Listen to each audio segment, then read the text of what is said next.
Então, para resumir a ideia do diagnóstico diferencial da psicose que a gente falou na última aula, eu gosto dessa imagem. Essa imagem ela foi retirada do Kaplan, que é um dos principais livros-textos de psiquiatria do mundo. O Kaplan que foi retirado dessa imagem não é o que nós temos em português. Existe uma versão estendida dele, que tem 2 volumes. A sua versão digital tem mais de 12.000 páginas. Foi de lá que eu retirei essa imagem.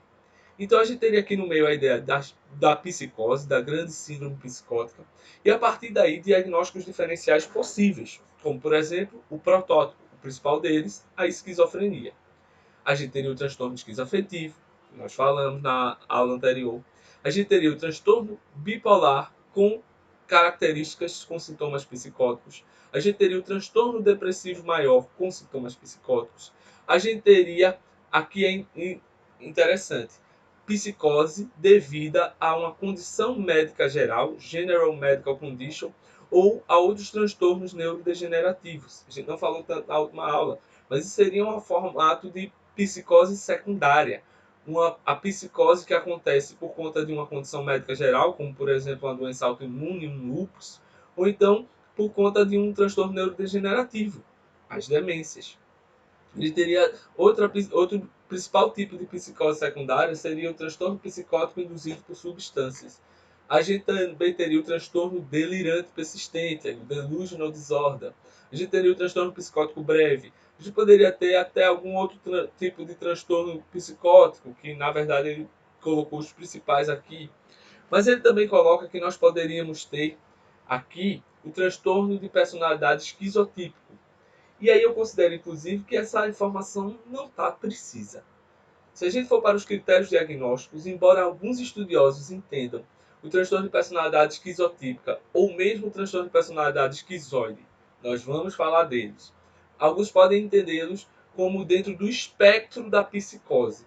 Mas pelo menos para a classificação diagnóstica atual, o DSM-5, o transtorno esquizotípico de personalidade ou mesmo o transtorno esquizoide de personalidade são transtornos de personalidade. Estão em outro capítulo, não são transtornos psicóticos primários. Mas fica aí a ideia geral do diagnóstico diferencial da psicose. E quando a gente vai para os critérios para a esquizofrenia, você vê que é basicamente aquilo que a gente já está falando. Por exemplo, o DSM-5 vai dizer que no critério a pessoa tem que ter pelo menos 2 ou mais dos seguintes sintomas durante um mês, certo? Que seriam delírios, alucinações, discurso desorganizado, comportamento grosseiro catatônico, sintomas negativos.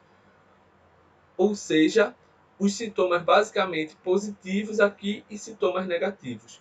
O critério B, ele traz que nós precisamos ter disfunções sociais no trabalho, no estudo, perdas da habilidade interpessoal e produtiva.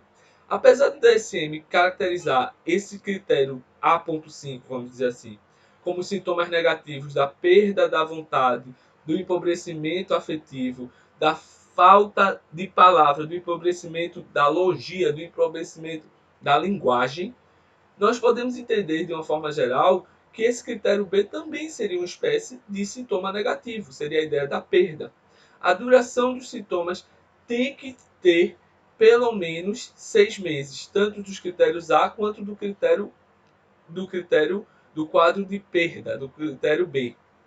Então você vê que é como nós dissemos, a esquizofrenia seria sintomas positivos, sintomas negativos e perdas. A gente tem aqui também o critério, mais um resumo, esse quadro foi retirado do Dalgalarrondo, da CID-11, do Classificação Internacional Diagnóstica, na sua 11ª edição. E aí, basicamente, ele define aquilo que nós já temos conversados, alterações no pensamento, alterações na percepção, alteração da experiência de self, perdas cognitivas, alteração da vontade, alteração do afeto, alteração psicomotoras.